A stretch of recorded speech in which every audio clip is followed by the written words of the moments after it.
আল্লাহ চালায় নেয় ভাই, কোনো না কোনোভাবে চলে যেতে হয়, কষ্ট হইল কি করার। তেল কিনলাম, কাঁচামরিচ কিনলাম, পেঁয়াজ, আলু। তো সপ্তাহে বাজার কি শুক্রবারেই করেন নাকি? হ্যাঁ, মোটামুটি হ্যাঁ করা হয়। খরচ বাড়ছে কিরকম ভাই, নাকি কমছে খরচ? না, সামান্য কিছুটা বেশি মনে হচ্ছে সব কিছু, কাঁচামরিচ থেকে শুরু করে সব ইচ অ্যান্ড এভরিথিং সব কিছুই। আপনার ফ্যামিলিতে কয়জন মানুষ? আমরা ফ্যামিলিতে হচ্ছে 5 জন মানুষ।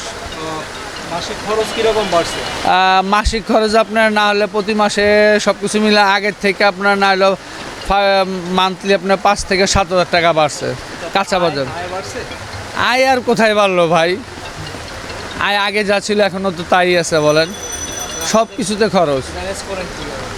আল্লাহ চালায় নেয় ভাই, কোনো না কোনোভাবে চলে যেতে হয়, কষ্ট হইল কি করার।